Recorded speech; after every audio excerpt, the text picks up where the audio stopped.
What's going on, Jerome's? Your Minnesota Vikings are back at it. First preseason game in Seattle is done. I don't even remember what the final score was. I think it was 24-13. Really does not matter, but we got some storylines. There were some winners and there were some not so much winners from the game that was. So going through winner's side first.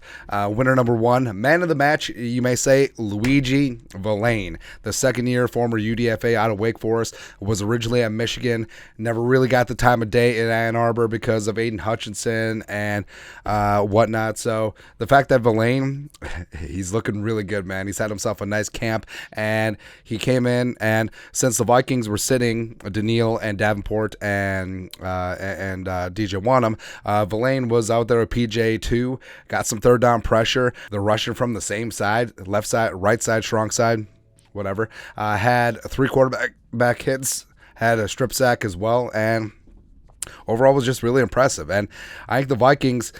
The Vikings may have just a plethora of edge rushers who are young, up and coming. Davenport, you're betting on that potential. Daniil is established.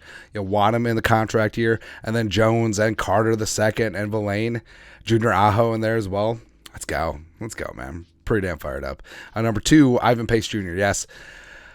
All the talk about Pace, and he's panned out, man. And I know everyone's saying all the hype, all of this, that, the other thing. He's paying off. Ivan Pace Jr. should have been a third-round pick, but teams were just so biased, and they're so in their metrics and measurables. They didn't answer one question: can the guy play? And Ivan Pace Jr. can certainly do that. Tied for the team lead with 6 tackles. Was a starter from the get. Wore the green dot. So he had the sideline communicator with Brian Flores setting up the defense. He was great in run fits. And he just really, really impressed in his debut. Now, you could say that he should have been man of the match. I want to be different. I want to be slightly different. He did have that personal foul, ripping down former Viking Brian Kobeck out of bounds. Don't really care about that. But what you do have is a dude who plays every single down like it's the Alamo. He's a solid leader, and we know about his pass rushing prowess. But you see the way that he feels against the run, taking on guards one-on-one, still making plays, is something that's going to transition. And I'm not saying that. I'm not saying that Kwesi and Kevin O'Connell and Brian Flores would have the grapes, the intestinal fortitude to start a UDFA linebacker week 1 over an established veteran like Jordan Hicks, a guy who redid his contract, is solid against the run, and would be a solid leader too. But I'm not saying that. I'm not saying that. And we know that Pace Jr. and Asama are going to be the future at off ball, but would they start it now? Who knows? Winner number 3, running back Ty Chandler. He was great. I think he greatly separated himself in the race for running back too. So 11-41 rushing, 4 for 29 on 4 targets as a receiver. Very solid in pass blocking as well. Plus, you look how Abram Smith was okay. Dwayne McBride. Kinkenny out with injury. I think it's pretty clear right now Ty Chandler is running back 2. Wide receiver Jordan Addison. So Addison only played about 3 series, but he had 1 catch for 22 yards, but also had an insane toe drag swag catch along the sidelines, which was a catch, by the way. But he looked really good. Does need to work on run blocking a little bit, but that'll come with the territory. But squeaky clean, super mean in his route running as advertised. Winner number 5, slot cornerback Jalen Williams, the UDFA out of Indiana. So he had himself a nice interception. TJ Smith with a nice little tip at the line, and good adjustment by Jalen Williams bringing that in. Also good reading of quarterback Drew Lock. And Jalen Williams also had a pick 6 at the night practice off of a tip. And I think that he is making a good push. I think that he could potentially make the 53 if they do carry 6 cornerbacks. Hell, maybe even if they carry 5, maybe they keep Jalen Williams over Andrew Booth. TBD, man. Winner 6, Jalen Rager. And we've said, respect. Jalen Rager has come in, and he's had himself a phenomenal training camp.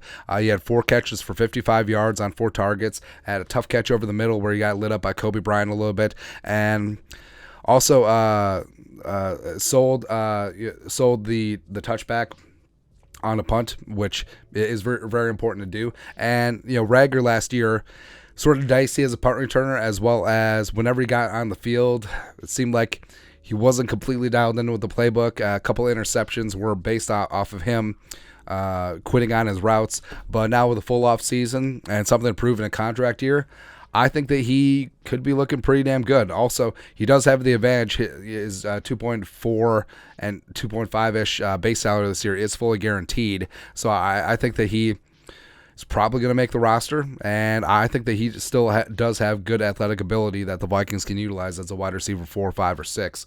Winner 7. Mekhi Blackmon had some really good coverage reps.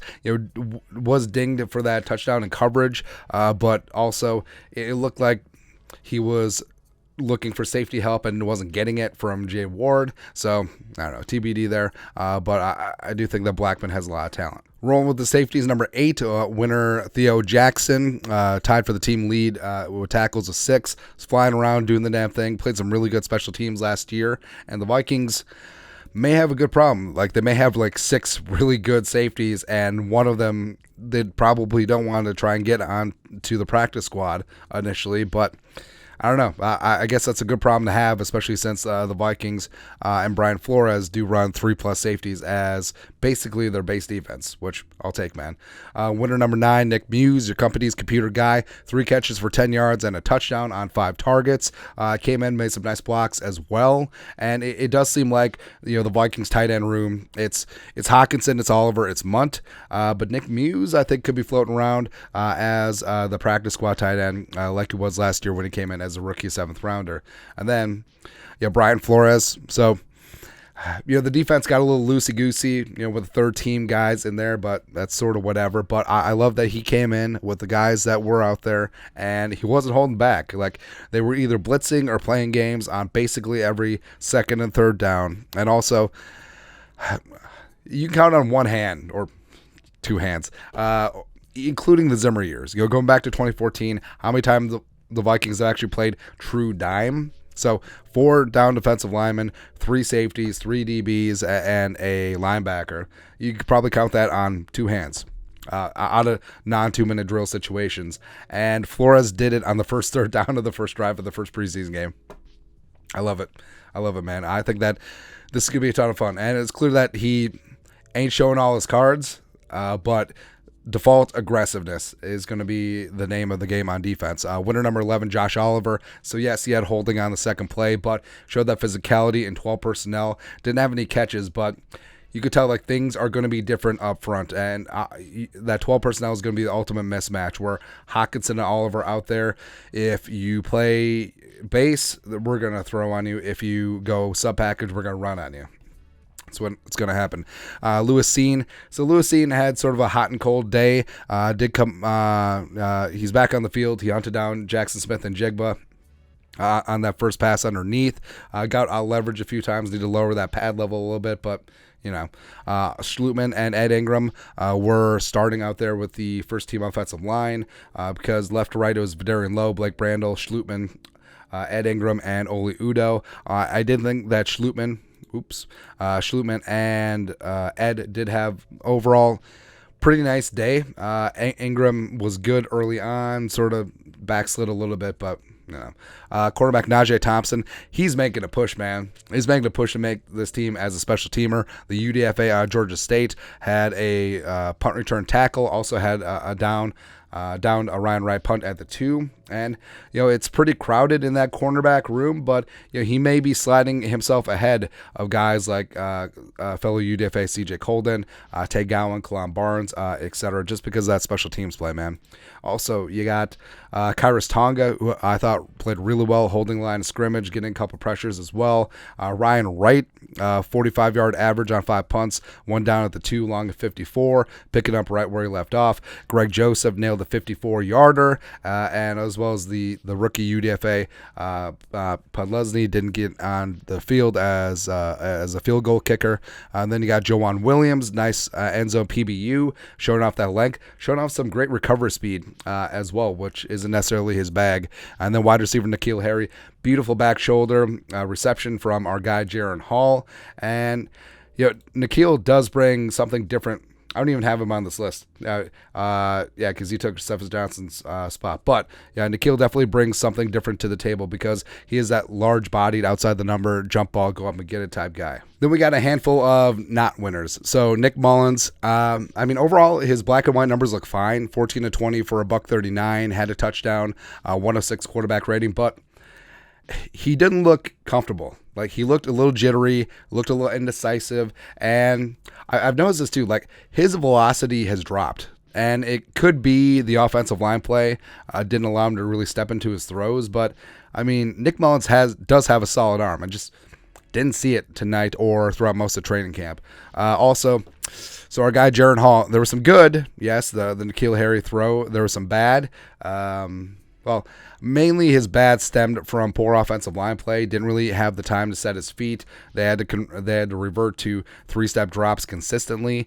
But 6 of 14 for 37 yards, 50.3 quarterback rating. Did have 2 sacks as well. Now, it could have been a lot more if he didn't have mobility. Probably would have had 6, 7, 8 sacks by Seattle's second and third team. But was it an overwhelming performance like a Kyle Sluter preseason game? No. Was it as bad as a Kellen Mond game? No. There are some positives there. Number one, he never looked rattled under pressure. He didn't get careless of the football, and I think that's something you can build on. Overall, TBD as his debut. First team offensive line, like we said, Schlutman and Ingram played okay, but I do think that Vidarian Lowe had a tough go of it. Same thing with Brandel and especially Oli Udoh. Not a good sign. That third defensive drive where basically they just let the Seahawks march down, and obviously take a lot more stock with what happens in the first half of a preseason game, because if you're not playing your starters, I mean, the second team guys, some players are going to get rotated in case of injury, so it is important how they play. And the third drive where Drew Lock marched down for a touchdown just was not good. DeWayne McBride. So I know people are going to roast McBride for that fourth down, but yeah, I think that's more on the offensive line. But the fact that DeWayne McBride returned 0 goose egg D'Angelo Russell career kicks in college at UAB, and they just put him out there returning kicks. It's silly. And also, he didn't really return a lot of kicks in training camp either.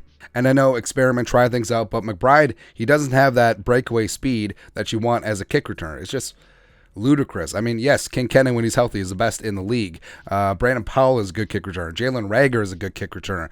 Ty Chandler is a great kick returner. So I don't even know why they're messing around with this. I hope that we don't see it ever again. That's all. William Kwenku had 2 penalties early on special teams, also sort of up against it, filling in as a third-team linebacker. Thayer Thomas muffed a punt, did have a couple of catches on offense. So he looks like Chad Beebe 2.0 a little bit. Andrew Booth Jr. Surrendered that touchdown to Bobo, and I don't know, man. It's just he has talent. Can he get out of his own way? Can he stay healthy? I don't know. And left tackle Vidarian Lowe played left tackle the entire game. He was sort of up and down with Mullins, and then he got absolutely starched on one of the Jaren Hall sacks. So, I mean, would like to see a lot more there from the Pride of Illinois. And that's it. That's the winners and not so much winners from the Vikings' first preseason game. Let us know your thoughts and our thoughts in the comment section below. Subscribe for daily Vikings takes. Want to support the work? Put a little something in the Venmo. But till next time, Skol, production value.